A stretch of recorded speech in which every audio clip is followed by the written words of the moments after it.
Good morning, everyone. In the last lecture, we discussed about the method of Carl Pearson. Now, this lecture we discuss about the Spaceman's rank method. તો આપણે first method જોઈ. આપણી first method હતી scatter diagram. તો scatter ડાયાગ્રામની એક limitation હતી. એ લિમિટેશન શું હતી કે it is just measure the direction of two variables. બરાબર છે, તમારે ટુ વેરિયેબલ છે એની ડાયરેક્શન કરશે, may be positive, negative. Okay, alright. So એને જે લિમિટેશન હતી એને ઓવરકમ કરવા માટે આપણે શું યુઝ કર્યું? Karl Pearson. તેમાં કાર્લ પિયર્સનની અંદર શું છે, તમે એક્ઝેક્ટલી ન્યુમેરિકલ વેલ્યુને પર તમે કેલ્ક્યુલેટ કરી શકો. બરાબર ને? તો આપણે કાર્લ પિયર્સન કર્યું. No third one is our Spearman's rank method. બરાબર, તો સ્પેસમેન રેન્ક મેથડ બી શું હશે કે કાર્લ પિયર્સનના મેથડના બી કંઈક અમુક લિમિટેશન હશે. તો શું લિમિટેશન છે? તો એને ફર્સ્ટ લિમિટેશન એવું કહે છે, it is a base on the assumption. As V calculate the all the example, આપણે એમાં શું ચેક કર્યું કે totally it is a base on the assumption છે. બરાબર, એ કેવું છે કે એઝમ્પશન પર છે. તમે જોયું છે એક્સ માઇનસ એક્સ બાર આપણે કરીએ છીએ તો એ કેવું હોય છે, તમારા એઝમ્પશન પર છે. સેકન્ડ શું છે, the computation or calculation is very difficult compare to other method. આપણે અત્યારે સ્પેસમેનનું કરીશું ને, તમે જોજો તો જે કાર્લ પિયર્સન છે ને એના જે કેલ્ક્યુલેશન છે it is a difficult as compare to other method. Third limitation શું છે, તો it is always difficult to interpret the correlation coefficients correctly because due to the lack of knowledge it's always interpret the correlation coefficient correctly. બરાબર ને? તો તમારે થોડો ત્યાં problem થઈ જાય છે. બરાબર ને? શું થાય છે કે ઘણી વખત અનુભવના કારણે આપણે એનું અર્થઘટન કેવું કરી લઈએ છીએ, ખોટું કરી લઈએ છીએ. બરાબર, તો આ એની કાર્લ પિયર્સનની લિમિટેશન. બટ કમ્પેરિઝન કરીએ બધી મેથડનું તો Karl Pearson method is a best. It is a widely use because it's have always give a accurate data. બરાબર, એ હંમેશા કેવું આપશે કે accurate data. Now third method is અવર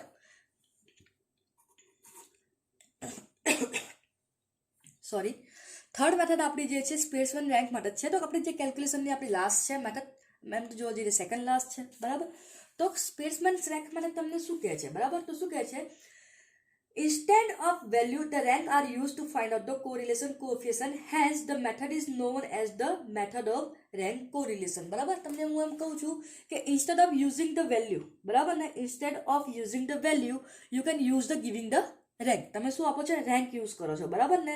એટલા માટે આપણે આ મેથડને પણ શું કહીએ છીએ, ઘણી વખત રેન્ક કોરિલેશન મેથડ પણ કહીએ છીએ. બરાબર ને? અહીંયા શું છે, એક્ઝામ્પલ લઈ લો. એક એક્ઝામ્પલ લઈ લઈએ. બરાબર ને? આપણે એક કોમ્પિટિશન ઓર્ગેનાઇઝ કરી, રનિંગની કોમ્પિટિશન ઓર્ગેનાઇઝ કરી. બરાબર ને? એની અંદર 10 પાર્ટિસિપેટ છે ફોર ધ 10 કિલોમીટર્સ. બરાબર ને? તો શું કરીએ આપણે, 10 પાર્ટિસિપેટ છે. બરાબર ને? એની અંદર તો it is a inconvenient to give marks to this competition. બરાબર, ઇનકન્વિનિયન્ટ છે કેમ કે એનો માર્ક્સ આપવું કેવું છે, ઇનકન્વિનિયન્ટ કહેવાય કે હું તમને ફર્સ્ટ રેન્કને 15 માર્ક્સ આપું, સેકન્ડ રેન્કને 30 માર્ક આપું, તો ધીસ ઇઝ કેવું છે, ઇનકન્વિનિયન્ટ છે. બરાબર ને? તો what we can do, we just assign rank to the person. બરાબર, આપણે શું કરશું, અસાઇન રેન્ક કરીશું કે જે પહેલું આવશે એને આપણે ફર્સ્ટ આપીશું, જે બીજું આવશે એને સેકન્ડ આપીશું, જે ત્રીજું આવશે એને આપણે શું કરીશું, થર્ડ આપીશું. તો સો એન્ડ સો આપણે શું કરીશું, એને રેન્ક આપતા રહીશું. તો ઇટ ઇઝ કેવું હોય છે, જજ કરવું કેવું હોય છે, ઇઝીલી હોય છે. તો this can be measure by only coefficients of correlations method. બરાબર, કેવું હોય, જેમ કે અધર બી છે, તમારે કોઈને ઓનેસ્ટી આપવી હોય, બરાબર, ઓનેસ્ટી પ્રામાણિકતા આપવી હોય, ઇન્ટેલિજન્સ આપવી હોય કે ભાઈ તમારે ક્લાસરૂમ છે, ક્લાસની અંદર સૌથી વધારે XYZ વ્યક્તિ સારો છે તો આપણે એને રેન્ક આપીએ ફર્સ્ટ, એના પછી થોડો નોર્મલ હોય તો એને સેકન્ડ રેન્ક આપીએ. બરાબર, ગરીબી છે તો એ પ્રમાણે આપણે રેન્ક આપીએ.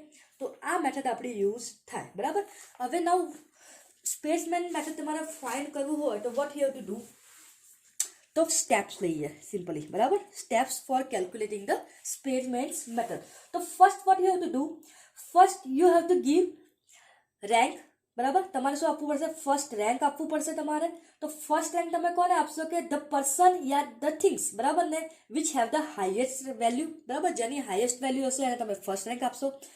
એના પછી તમે કોને આપશો, જેની નીચેની નેક્સ્ટ વેલ્યુ હશે તમે એને શું આપશો, સેકન્ડ આપશો. એન્ડ સો તમે એને રેન્ક આપશો.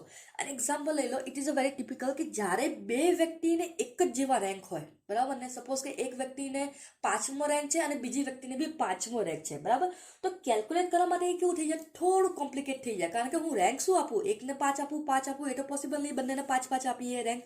તો શું કરવાનું હોય, જે તમારું હોય છે સપોઝ કે એકને 5 છે અને બીજાને બી 5 છે, બરાબર, તો આપણે શું કરીશું ડિવાઇડેડ બાય 10, તો 10 ડિવાઇડેડ બાય 10 કરીશું, અથવા ગમે તે હોય તો એને આપીશું, બંનેને આપણે 5 રેન્ક આપીશું, બરાબર. ઘણી વખત બીજી વેલ્યુ બી હોય તો આપણે ઘણી વખત કરીએ કે કોઈને 6 છે, બરાબર ને, તો ડિવાઇડેડ બાય કરીએ તો 12 ડિવાઇડેડ બાય 2 કરીએ તો ઘણી વખત કેટલું હવે 6 રેન્ક આપીએ, એ વાત બીજી છે, બરાબર ને. તો શું કરીએ, લેટ્સ ટેક વન એક્ઝામ્પલ કે સપોઝ કે 8 સ્ટુડન્ટ છે તમારે, બરાબર, સ્ટેટિસ્ટિક્સના 8 સ્ટુડન્ટ છે, એકને 63 માર્ક્સ આવ્યા છે, એકને 65 આવ્યા છે, એકને 87, 24, 61, 57 એન્ડ 50. તો ફર્સ્ટ સ્ટેપ્સ તમારે કેવું છે કે જેને હાઈએસ્ટ વેલ્યુ છે ને એને તમે રેન્ક ફર્સ્ટ આપો, તો આને મેં રેન્ક ફર્સ્ટ આપ્યો, બરાબર, આને મેં રેન્ક કયો આપ્યો, સેકન્ડ આપ્યો, બરાબર, પછી આ છે એને મેં રેન્ક કયો આપ્યો, થર્ડ. હવે ફોર્થ રેન્કમાં અહીંયા એક બીજી વેલ્યુ છે 61, બરાબર. હવે ફોર્થ વેલ્યુમાં શું છે, 61 બી છે અને 61 બી છે, તો હું આને રેન્ક કઈ રીતે અસાઇન કરીશ, તો અહીંયા જો મારે ફોર્થ આપવાનો છે, તો શું જશે 61 પ્લસ 61 ડિવાઇડેડ બાય 2, તો કેટલા થઈ જશે અહીંયા આગળ 61 પ્લસ 61 ડિવાઇડેડ બાય આપણે એક સિમ્પલ ઇવન છે, એટલે સોરી એને કયો રેન્ક છે તમારો, ફોર્થ અને ફિફ્થ રેન્ક છે, સોરી 61 છે, 2 માર્ક્સ છે, બરાબર. તમારો રેન્ક કયો છે, એક ફોર્થ છે અને એક ફિફ્થ છે, 2 રેન્ક થયા ને, ફોર્થ અને ફિફ્થ થયા, બરાબર ને. તો આપણે એને લઈશું ફોર્થ અને ફિફ્થ, બરાબર, 2 થયા ડિવાઇડેડ બાય 2, તો બંનેને આપણે રેન્ક કયો આપશો 4.5 અને 4.5, તો આને બી હું આપી દઈશ 4.5 અને આને બી હું રેન્ક આપી દઈશ 4.5 આપી દઈશ, બરાબર. તો ચોથો ને પાંચમો થઈ ગયો, તો હવે ડાયરેક્ટ આપણે કયો આપશો 6 નંબરનો રેન્ક આપશો, તો 6 કોને આપીશું, આને આપીશું, 7 કોને આપીશું, આને આપીશું, અને 8 કોને આપીશું, આને આપીશું, બરાબર. અહીંયા 4.5 આપ્યો છે, એનો મતલબ શું છે કે 4 અને 5 બંને આવી ગયા છે, બરાબર ને, તો આપણે ડાયરેક્ટલી રેન્ક કયો આપશો 6 ને આપીશું, બરાબર. આટલું થઈ જાય. After assigning the rank, next step is to find the difference in the corresponding rank of two series, બરાબર. તમારે શું ફાઇન્ડ આઉટ કરવાનું, ડિફરન્સ ફાઇન્ડ આઉટ કરવાનું છે, તમારે શું કરવાનું પડશે, એના પછી તમારે એક ડિફરન્સ ફાઇન્ડ આઉટ કરવાનો. સપોઝ કે તમને એમ કીધું હોય કે બે તમારા કેટલા છે, 2 છે, એક એક્સ અને વાય છે, તો 35 છે, 102 છે, અહીંયા એક્ઝામ્પલ લઈ લો 40 છે, 101 છે, બરાબર ને, અહીંયા 42 છે, અહીંયા 97 છે, બરાબર. તો અહીંયા આપણે શું કરીશું, એને રેન્ક આપી દઈશું, બરાબર ને. અહીંયા આપણે શું આપીશું, રેન્ક આપીશું એક્સના, તો રેન્ક એક્સના આપીશું, અને અહીંયા શું આપીશું, રેન્ક વાયના આપીશું, બરાબર. પછી આપણે ડિફરન્સ લેવાનો છે એક્સ અને વાયનો, જે છે અહીંયા જે સપોઝ કે અહીંયા 2 છે, અહીંયા 1 છે, અહીંયા શું લેવાનો, ડિફરન્સ લેવાનો, તો ડિફરન્સ તમારો 9 થશે, અને અહીંયા તમારે ડીનો સ્ક્વેર કરવાનો, એટલે તમારે કેટલા થઈ જશે, ડીનો સ્ક્વેર એટલે 81, તમારા આ સ્ટેપ છે. હવે એની ફોર્મ્યુલાની વાત કરીએ, બરાબર ને. તો ફોર્મ્યુલાની વાત કરીએ તો રેન્ક સ્પીડમેન રેન્કની ફોર્મ્યુલા છે, R is always denoted by r is equal to 1 minus 6 ed square divided by n square 1. એક આ ફોર્મ્યુલા નંબર 1 છે, બરાબર, ઓકે. એક તમારી આ મેથડ છે, એક ફોર્મ્યુલા છે, અને બીજી ફોર્મ્યુલા તમારી આ છે, R is equal to 1 minus 6, બરાબર, ઇન બ્રેકેટમાં ed square plus m divided by 12, m square minus 1 plus again m divided by 12, m square minus 1 and so on, N સુધી, and divided by n square અને 1, બરાબર. હવે આ formula જે મેં તમને પહેલા જ કીધેલું, બરાબર, આપણે ફોર્મ્યુલા યુઝ કરતા ને કે સપોઝ કે ફ્રેક્શન આવતું ને ઇન્ટીજર આવતું, તો આપણે પેલી કાર્પેશનમાં ફોર્મ્યુલા યુઝ કરીશું એ રીતે. તો અહીંયા તમારે કોઈ રિપીટેડ થતું હશે, રિપીટેડ વેલ્યુ થતી હશે, જેમ કે એક્ઝામ્પલ લઈ લો, અહીંયા 61 ને 61 તમારે રિપીટેડ થાય છે, તો you have to use this formula, બરાબર. અને રિપીટેડ કોઈ પણ થતું નહીં હોય તો you have two this formula, બરાબર. રિપીટેડ થશે તો તમારે પેલી ફોર્મ્યુલા યુઝ કરવાની છે આરી, અને રિપીટેડ નહીં થતું હોય તો તમારે કઈ ફોર્મ્યુલા યુઝ કરવાની છે, આરી ફોર્મ્યુલા યુઝ કરવાની રહેશે. તો આ સિમ્પલી આપણી કઈ છે, રેન્ક મેથડ, બરાબર. હવે રેન્ક મેથડની વાત કરીએ તો હંમેશા જોઈ લો પેલાની જેમ જ એની જે આરની વેલ્યુ છે, બરાબર, એ ઓલવેઝ 1 to +1 ની વચ્ચે આવશે, -1 to +1 ની વચ્ચે આવશે, યાદ રાખજો, બરાબર ને. હંમેશા ધ્યાન રાખજો, -1 to +1 ની વચ્ચે જ આવશે. બીજું તમને શું કહે છે, if the rank are same for the each pair of the two series, then the each value of difference is always 0. તમારા રેન્ક સેમ હશે ને તો તમારો ડી કેટલો આવશે, 0 આવશે, બરાબર. કેટલો આવશે તમારો, 0. તો આ તમારી છે સ્પેસમેન રેન્ક મેથડ. તો સમજી લો, સૌથી પહેલા આપણે સ્ટેપ શું કરવાનું છે, જો અહીંયા સૌથી પહેલા આપણે સ્ટેપ લઈ લેવાનું. સપોઝ કે તમને કોઈ બી એક જ વેલ્યુ, બે વેલ્યુ આપી છે, તો આપણે એને એક્સ અને વાય લઈ લઈએ, બરાબર. શું લઈ લઈશું, એક્સ અને વાય. પછી આપણે બંનેને રેન્ક આપી દઈશું. રેન્ક આપ્યા પછી આપણે શું ફાઇન્ડ આઉટ કરીશું? ડિફરન્સ ફાઇન્ડ આઉટ કરીશું અને પછી શું કરીશું? ડીનો સ્ક્વેર કરીશું. એ મળ્યા પછી આપણે અહીંયા ફોર્મ્યુલા મૂકી દઈશું. અહીંયા ડીનો સ્ક્વેર થઈ ગયો અને એન એટલે તમારા નંબર, બરાબર ને? એન એટલે શું? તમારા જે નંબર હશે એ 1 2 3 4 તમને આપેલા હશે એ, બરાબર. હવે નેક્સ્ટ આપણે જોઈએ છે merit and demerit of rank method. તો પહેલો મેરિટ ની વાત કરીએ આપણે, મેરિટની વાત કરીએ, બરાબર. તો ફર્સ્ટ મેથડ શું છે? એક તો એકદમ ઇઝી છે, બરાબર. This method is easier as compare to Karl Pearson method, because Karl પિયર્સનની મેથડ તમે જોયો કેટલા બધા સ્ટેપ છે કેલ્ક્યુલેટ કરવામાં, તો ઇટ ઇઝ અ ડિફિકલ્ટ. તો આ કેવી છે? લિટલ બીટ ઇઝીયર છે as compare to Karl Pearson method, બરાબર. આ મેથડ ક્યારે યુઝ થશે? જ્યારે તમારો ક્વોલિટી ડેટા હોય, ક્વોલિટી, બરાબર. ક્વોલિટેટિવ ડેટા હોય ત્યારે તમારે જો ક્વોલિટીના કોઈ પણ ડેટા હોય ત્યારે આપણે યુઝ કરીએ. જેમ કે કોઈને ઓનેસ્ટી આપણે કરવી હોય, બરાબર, કોઈની બીટી આપણે કરવી હોય, એને આપવું હોય, રેન્ક આપવો હોય અને ઇન્ટેલિજન્સ આપવી. તો ઇન શોર્ટમાં હું તમને કહી શકું કે તમારે કોઈ પણ રેન્ક આપવો હોય કોઈ વસ્તુને, તો આ મેથડ કન્વિનિયન્ટ છે, બરાબર. કેવી છે? આ કન્વિનિયન્ટ છે, બરાબર. પછી શું કહે છે? When depression in a series more this method is useful, બરાબર. તમને શું કહે છે કે when the dispersion is in a series is more method is used. જ્યારે માહિતી કેવી હોય, તમારી સંખ્યાત્મક રીતે આપવામાં આવી હોય ત્યારે પણ આ રીત વાપરી શકાય. જેમ કે ખાસ કરીને જ્યારે અવલોકનની સંખ્યા ખૂબ મોટી હોય, બરાબર ને, ત્યારે આપણે આ માહિતી વાપરી શકીએ. તો આપણે એમ કહી શકીએ when the ranks are given instead of value then this is only method that can be used, બરાબર ને. મેં તમને પહેલા જ કીધું કે જ્યારે રેન્ક આપવાનો હોય ત્યારે આપણે આ મેથડ યુઝ કરીએ. એની લિમિટેશન બી છે. તો શું કહે? This method does not give accurate result, બરાબર ને. આ મેથડ તમારે કેવું છે? એક્યુરેટ રિઝલ્ટ નથી આપતું. મેં તમને પહેલા જ કીધું એક્યુરેટ રિઝલ્ટ કોણ આપશે? કાર્લ પિયર્સન આપશે, બરાબર. when there are more observation it is a tedious to assign rank, બરાબર. બહુ બધા ઓબ્ઝર્વેશન હોય તો બધાને રેન્ક આપવું પોસિબલ નહીં. સપોઝ કે 100 જણા હોય તો 100 જણાને રેન્ક આપવું કેવું થઈ જાય? થોડું ટેડિયસ થઈ જાય, બરાબર.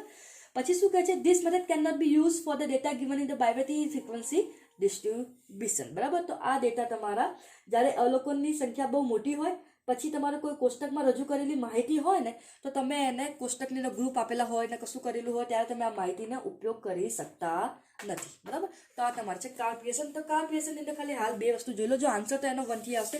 એક તમારી આ ફોર્મ્યુલા છે જ્યારે તમારે રિપીટેડ નહીં થતું હોય ત્યારે, અને બીજી તમારી કઈ ફોર્મ્યુલા છે? આરી છે, બરાબર. તો આપણે ડાયરેક્ટલી હવે એક એક્ઝામ્પલ જોઈ લઈએ આનો. ઓકે, ચલો આપણે એક એક્ઝામ્પલ જોઈ લઈએ. અહીંયા આગળ તમને એવું કીધું છે two judge had given the ranks to the 10 students for their honesty.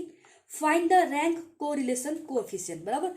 આપણે શું કીધું છે? બે જજ છે એને રેન્ક ઓલરેડી આપી દીધા છે. તો અહીંયા આગળ આપણને રેન્ક ઓલરેડી આપી દીધા છે, બરાબર ને. તો ડિફરન્સ શોધવાની કોઈ જરૂર છે નહીં, બરાબર ને. આપણે એટલે રેન્ક આપવાની કોઈ જરૂર છે નહીં, કારણ કે એને ઓલરેડી રેન્ક આપી દીધા છે, બરાબર ને.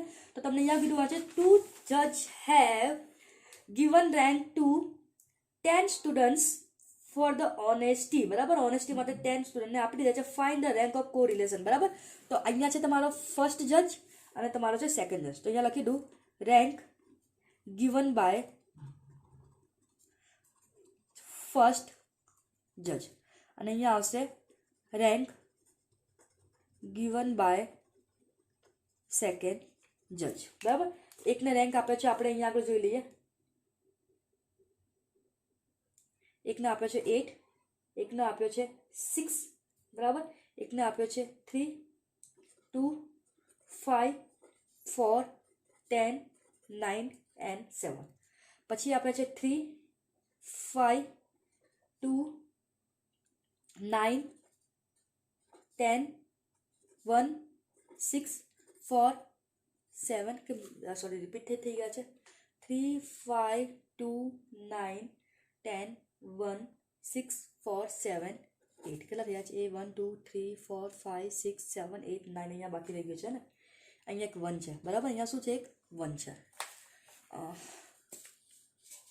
બરાબર. અહીંયા એક વચ્ચે 1 છે. હવે અહીંયા સમજી લો અહીંયા કેવું છે? તમને ઓલરેડી પહેલાથી રેન્ક આપી જ દીધા છે, બરાબર. એટલે તમારે પહેલાં મેં તમને પહેલાં શું કીધું? પહેલો સ્ટેપ તમારે શું છે? રેન્ક અસાઇન કરવાના, બરાબર.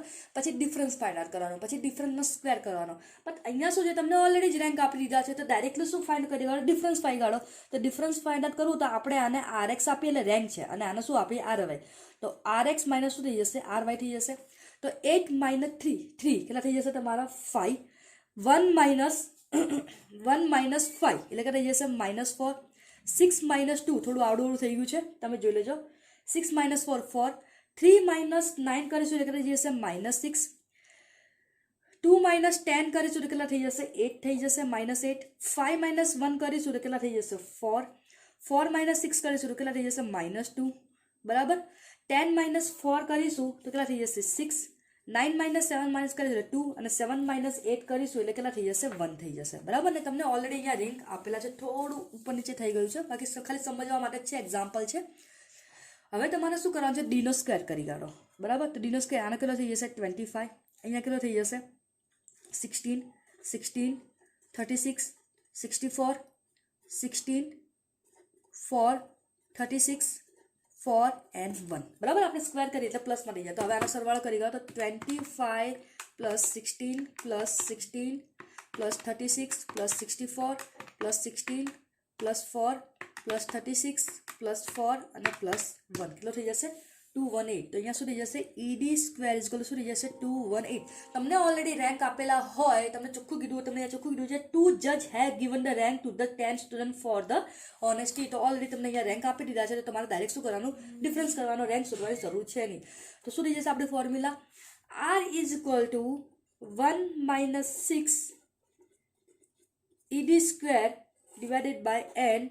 n square 1. n કેટલા છે 1 2 3 4 5 6 7 8 9 10. તમને ઓલરેડી કીધું છે આગળ 10 જણને આપ્યા છે, તો n કેટલા થઈ ગયા 10. તો શું થઈ જશે 1 - 6 × ED² કેટલા છે 280, બરાબર. ડિવાઇડેડ બાય n કેટલા છે 10 અને 10 નો સ્ક્વેર -1. તો અહીંયા કેટલા થઈ જશે 1 - 6 × 218 કેટલા થઈ જશે 1308. અહીંયા 10 નો સ્ક્વેર તમારે કેટલો થશે 10 × 10, 100, 100 - 1 અને × 10 એટલે કેટલા થઈ જશે 990, બરાબર. તો R = કરી કાઢો કેટલા થઈ જશે, તો આપણે અહીંયા આગળ કરી કાઢીએ, બરાબર. તો 1 - શું થઈ જશે 1308 / 990. તો અહીંયા કેટલા થઈ જશે 1.321 લઈ લઈએ, બરાબર. તો R = શું થઈ જશે 1 - 1.321. તો સોરી 1 - 1.321 કેટલા થઈ જશે -0.321. તો R = શું થઈ જશે -0.321. તો આ તમારો આન્સર, બરાબર. આનો પણ આન્સર શું આવશે -1 to +1 ની વચ્ચે. કોની વચ્ચે આવશે -1 to +1 ની વચ્ચે. હવે ફરી હું તમને સ્ટેપ રિવાઇઝ કરાવી દઉં, અહીંયા આગળ સમજી લો. રેન્ક મેથડ સૌથી ઇઝી છે, આપણે ખાલી 2-4 એક્ઝામ્પલ જોઈશું, બરાબર. ખાલી એક જ લેક્ચર લઈશું નેક્સ્ટ, અને એની અંદર આપણે મોસ્ટલી બધા એક્ઝામ્પલ રેન્કના કરી લઈશું. હવે જોઈ લો, રેન્ક મેથડની અંદર તમારે શું કરવાનું છે, તો સૌથી પહેલાં તમારે રેન્ક આપવાનો, બરાબર. એક્સ અને વાયનો રેન્ક આપો. પછી એક્સ અને વાયનો રેન્ક આપો ને, તો પછી એનો તમે ડિફરન્સ શોધો બંનેનો, બરાબર. એટલે આપણે એને ડી દર્શાવીશું. ડિફરન્સ શોધ્યા પછી તમારે શું કરવાનું છે, ડીનો સ્ક્વેર કરવાનો છે, અને એના પછી તમારે ફોર્મ્યુલા યુઝ કરવાની. જો તમારે કોઈ રિપીટેડ નંબર થતા હોય તો તમારે પેલી જે મેં તમને m વાળી ફોર્મ્યુલા કીધી તમારે યુઝ કરવાનું, અને રિપીટેડ ના થતા હોય તો આપણે હાલ યુઝ કરી 1 - 6 ED² / n - n² કરી દેવાનો. હવે સેકન્ડ થિંગ એવું છે કે સપોઝ કે તમને ઓલરેડી રેન્ક ગિવન છે, બરાબર ને, તો તમારે રેન્ક આપવાની જરૂર છે નહીં. તો પછી તમારે ડાયરેક્ટલી શું કરી લેવાનું, ત્યાં આગળ તમારે ડાયરેક્ટલી ડિફરન્સ કેલ્ક્યુલેટ કરી લેવાનો, બરાબર. તો બેસિકલી જેટલા જે ફોર્મ્યુલા છે તમારે બંને યાદ રાખો. તમે તમને 2 ફોર્મ્યુલા કરાયા છે.